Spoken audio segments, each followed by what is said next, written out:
Timu za Kenya za wanaume na wanawake za mpira wa wavu wa ufukweni zimekamilisha mazoezi yao jijini Mombasa, huku ikijiandaa kwa mashindano ya bara Afrika ya mwaka huu. Mashindano hayo pia yatatumiwa kuwa michuano ya kufuzu kwa michezo ya Olimpiki ya Los Angeles mwaka 2028 na yameratibiwa kuandaliwa kuanzia tarehe 17 hadi 23 mwezi huu jijini Alexandria huko Misri.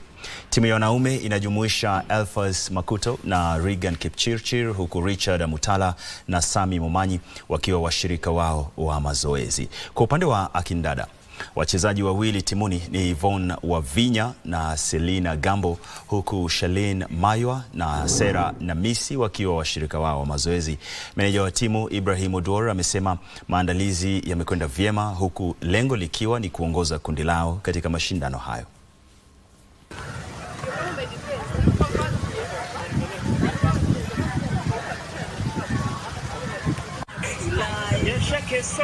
Kama